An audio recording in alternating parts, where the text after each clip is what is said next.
Aldama entra en la Audiencia Nacional a las 12 del mediodía y nadie lo esperaba. Ni siquiera su propio abogado había avisado a la prensa. 1 hora encerrado con el juez. Ni una palabra al salir. Y un motivo que, cuando lo escuches, va a cambiar la forma en que ves todo lo que ha pasado con esta trama hasta ahora. Porque lo que Aldama llevaba en esa carpeta tiene un nombre que suena a telenovela caribeña, el sobre de PDVSA. Y ese sobre, según su propia declaración, conecta directamente a Pedro Sánchez con la financiación irregular del PSOE. ¿Qué hay realmente dentro de ese sobre? ¿Por qué Delcy Rodríguez, la presidenta de Venezuela, está a punto de llevar a Aldama a los tribunales por hablar de él? Y sobre todo, ¿por qué esta declaración llega justo la misma semana en que se reactiva el caso Koldo con 3 citaciones nuevas y se destapa la agenda privada de Ábalos en sus últimos días como ministro? Todo eso lo vas a saber en los próximos minutos, con fechas, con nombres y con cifras que no vas a encontrar así de claras en ningún telediario. En enero de este año, Aldama contó ante el juez Santiago Pedraz, el que instruye el caso de los hidrocarburos, que Delcy Rodríguez le había entregado personalmente un sobre. Según su versión, el contenido estaría relacionado con la financiación irregular del PSOE, con la Internacional Socialista y con el propio Pedro Sánchez. Insisto, según su versión, nadie ha confirmado el contenido, nadie lo ha visto salvo Aldama y presuntamente el juez. El sobre tiene hasta nombre técnico dentro del sumario. Aparece como remitente el expresidente de Petróleos de Venezuela, Manuel Quevedo. Como destinataria, la propia Delcy Rodríguez. La fecha de la entrega a Aldama, el 4 de febrero de 2020. Una fecha que, según la UCO, está muy cerca de otro movimiento que todavía no se ha hecho público entero. Delcy Rodríguez no se ha quedado callada, niega haber entregado nada. Y ha ido más allá. Sus abogados, el despacho del exjuez Baltasar Garzón, han activado un acto de conciliación previo a una posible querella por injurias contra Aldama. La cita es el 16 de julio en Madrid. Si no hay acuerdo, la vicepresidenta venezolana podría llevar a los tribunales españoles al hombre que ya se sienta como investigado en 3 causas distintas. Piénsalo un momento. Un comisionista español entregando a un juez de la Audiencia Nacional documentación que, según él mismo, le dio en persona la vicepresidenta de un país extranjero. Con nombre de por medio, el expresidente de la petrolera estatal venezolana como remitente, la actual presidenta de Venezuela como intermediaria, y como destino final, presuntamente, las cuentas de un partido que gobierna España. Si algo de esto se llega a confirmar con documentos, no estamos hablando de una comisión por unas mascarillas. Estamos hablando de otra liga. Y esto explica también por qué la causa sigue declarada secreta. El juez la protege así porque, si se filtra entera antes de tiempo, da margen a mover papeles, a mover cuentas, a mover testigos. Aldama ya avisó hace meses de algo que ahora empieza a sonar a amenaza cumplida, que si alguien le metía en un lío judicial, él sacaría a la luz cosas que llevaba guardadas. Y aquí está, otra vez, sentado frente a un juez, hablando de sobres, de Venezuela y de dinero que nadie termina de rastrear del todo. Y esto no es lo más fuerte de esta historia. En unos minutos vas a descubrir cómo un simple negocio de pizarras conecta a un guardia civil destinado en el propio Ministerio de Transportes con la trama entera de las mascarillas. Y por qué eso ha obligado al juez a citar a 3 personas nuevas para el 20 de julio.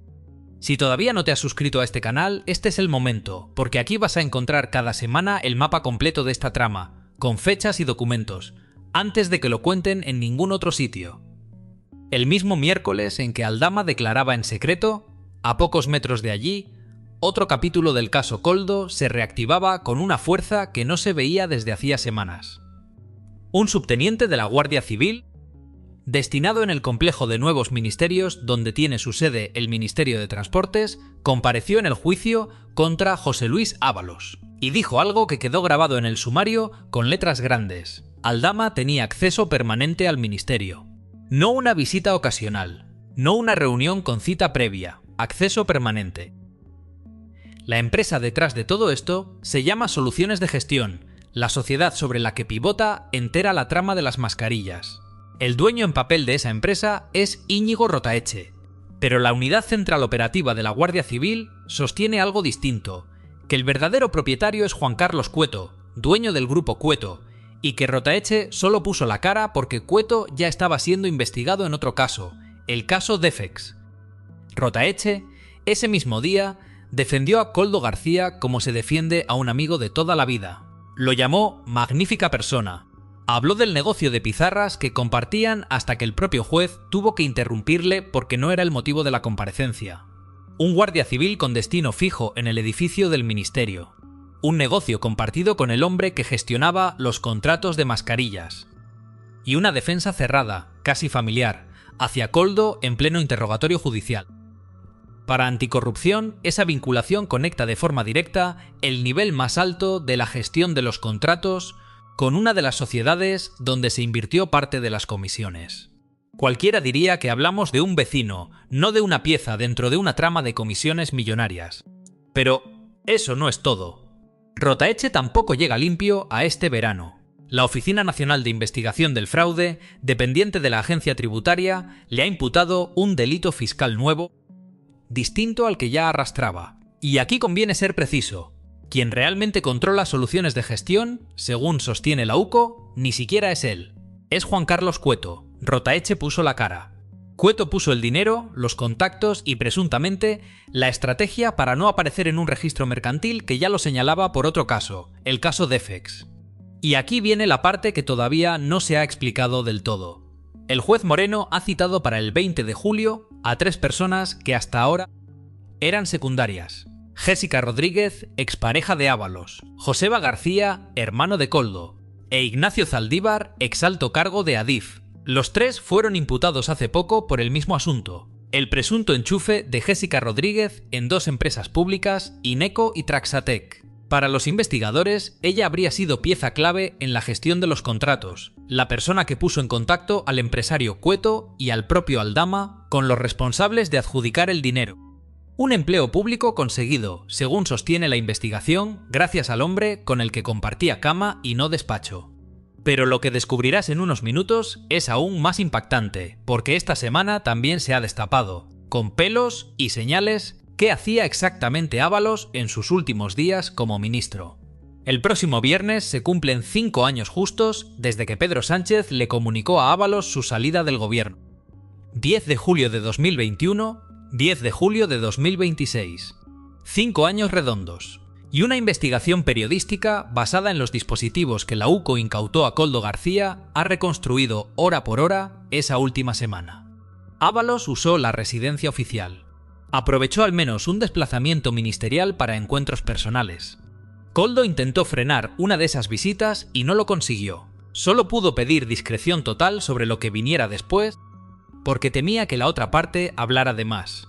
Esa misma noche, con Ábalos ya sabiendo que estaba cesado, la persona con la que se vio pasó la noche en la residencia oficial. Fue, según la reconstrucción, la última vez que se vieron. Y aquí hay un detalle que roza lo insólito. Ese día era, además, el cumpleaños de Aldama. Y Aldama, según adelantó en exclusiva El Español, también estuvo esa jornada en la residencia oficial del ministro. Un ministro recién cesado. Su amante pasando la noche en la casa oficial del Estado. El comisionista de las mascarillas de invitado el mismo día, por su propio cumpleaños. Y unas horas más tarde, mensajes entre Koldo y Aldama organizando billetes de tren para que la esposa del ministro y su hija volvieran a Madrid sin cruzarse con nadie. Todo documentado, no en un rumor de pasillo, sino en los propios dispositivos que la Guardia Civil incautó a Koldo García. La esposa de Ábalos, Carolina Perles, llegó a Madrid en un tren de alta velocidad procedente de Valencia. Los billetes gestionados por Koldo la noche anterior. Y quien la recogió en la estación de Atocha, junto a su hija, fue el chofer de Víctor de Aldama. El mismo Aldama que había pasado la noche anterior en la residencia oficial. El mismo Aldama que hoy declara ante jueces por sobres venezolanos y por facturas falsas de hidrocarburos. Todo el mundo en ese entorno parecía moverse por los mismos hilos, en las mismas casas, en los mismos coches. Todavía no te he contado la parte con más dinero de toda esta historia. Porque el caso Koldo y el sobre de PDVSA no son ni de lejos los únicos frentes abiertos de Víctor de Aldama. Hay un tercero, menos mediático hasta ahora, pero con una cifra que deja pequeño casi todo lo anterior. El caso Villafuel, también conocido como caso Hidrocarburos, donde la Audiencia Nacional investiga a Aldama por blanqueo de capitales, cohecho, tráfico de influencias y delito fiscal. La acusación, según consta en los informes de la UCO, es que Aldama lideró, junto a su socio Claudio Rivas, una trama que defraudó 180 y 2.500.000 euros en IVA. La operadora Villafuel conseguía el combustible y lo revendía a 7 suministradoras que, según ha comprobado la Guardia Civil, no tenían oficina física en ninguna de las direcciones que declaraban. La Guardia Civil buscó esas oficinas y no encontró ni una sola. Simplemente no existían. Ni rótulo, ni empleados, ni actividad real. Solo un nombre en el registro mercantil y un hueco en una dirección que nadie había pisado. A través de esa red de empresas fantasma, entre mayo de 2022 y marzo de 2024, la trama transfirió al extranjero 70 y 3.902.852 euros con 60 céntimos. El destino: Portugal, China y Colombia. Fondos que la UCO califica textualmente como de procedencia delictiva, amparados en contratos ficticios de asesoramiento que, según los investigadores, redactaba en su mayoría el propio Aldama.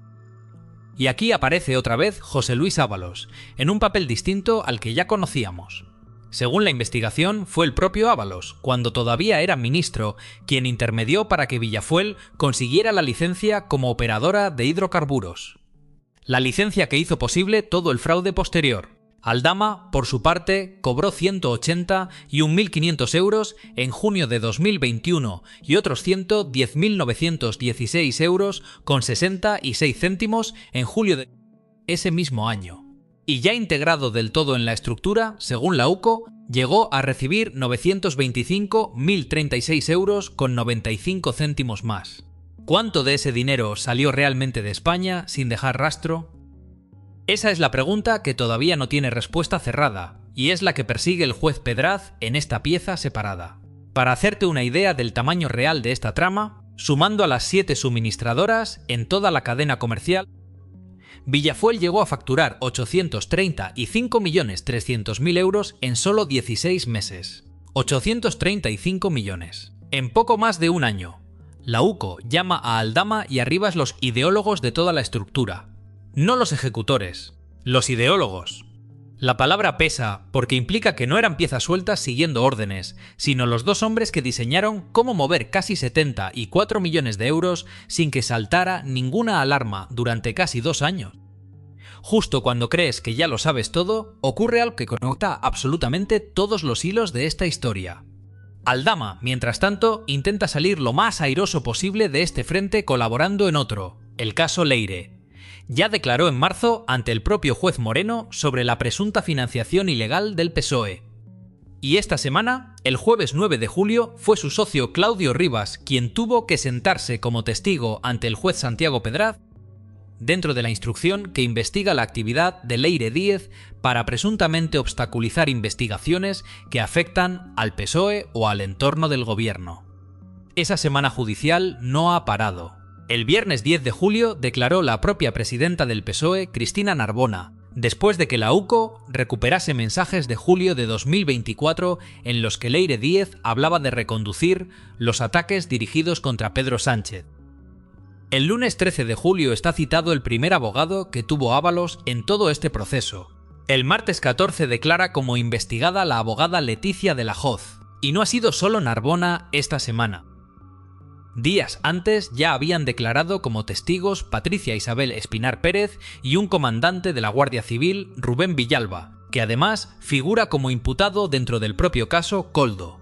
Junto a Claudio Rivas, también pasaron por el juzgado los empresarios José Luis Caramés Taboada y otros citados en la misma pieza. Una ronda de testificales que no ha parado en toda la semana, con el juez Pedraz intentando reconstruir cómo se movía Leire Díez entre despachos de abogados, sedes del PSOE y contactos judiciales. Cada semana hay una nueva cara sentándose frente a un juez de instrucción.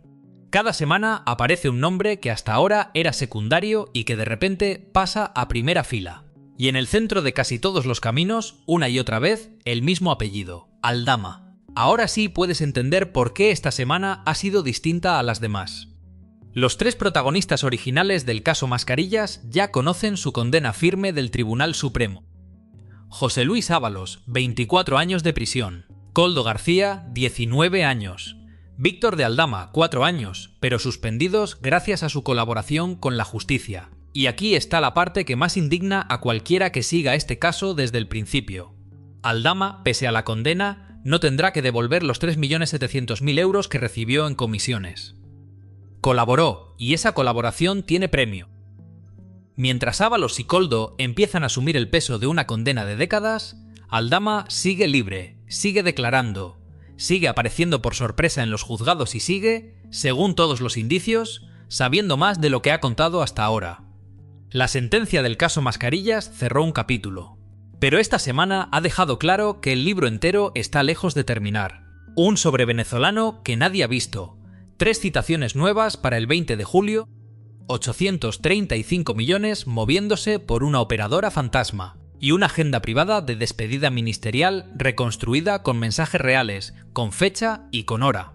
Nada de esto lo hemos inventado. Cada nombre, cada fecha, cada cifra que has escuchado en este vídeo sale de una declaración judicial, de un auto firmado por un juez, o de documentos que la propia Guardia Civil ha entregado a la instrucción. Así se hace este tipo de contenido. Con el sumario delante, no con conjetura. Y todavía queda la pregunta con la que empezó este vídeo, sin respuesta cerrada. ¿Qué había exactamente en ese sobre que Delcy Rodríguez niega haber entregado y que Aldama asegura haber recibido de sus manos en 2020? Si ese sobre existe de verdad, y si de verdad menciona a la financiación del PSOE, estamos hablando de algo que va mucho más allá de mascarillas, de pizarras o de facturas de combustible. Piensa en lo que ha dejado esta semana sobre la mesa. Un comisionista que entra y sale de la Audiencia Nacional como quien entra en su propia casa. Una expareja de ministro citada por un empleo público que no debería haber tenido. Un negocio de pizarras que conecta a un guardia civil con la trama de las mascarillas. 835 millones de euros moviéndose por una operadora fantasma. Y una agenda privada de despedida ministerial que parece sacada de un guión, pero que está sacada de mensajes reales, incautados, con fecha y con hora. Cada pieza, por separado, ya sería un escándalo. Juntas, dibujan algo mucho más grande, y todavía sin terminar de encajar del todo. Y ninguna de esas piezas ha aparecido por casualidad esta semana. Todas coinciden porque los jueces que llevan las distintas causas, Moreno y Pedraz, están avanzando en paralelo, cada uno tirando de su propio hilo, y esos hilos cada vez se cruzan con más frecuencia en el mismo nombre. El 20 de julio, 3 nuevos nombres se sientan frente al juez Moreno, la expareja de Ábalos, el hermano de Koldo y el exdirectivo de Adif. Ese mismo día vamos a estar aquí, con los documentos encima de la mesa, contándote exactamente qué dijeron y qué se les preguntó. Si esta historia te ha dejado con más preguntas que respuestas, imagina lo que vas a encontrar la semana que viene. Este canal existe para contarte lo que otros no cuentan, con nombres, con fechas y con la fuente siempre encima de la mesa. Suscríbete y no te pierdas nada de lo que viene.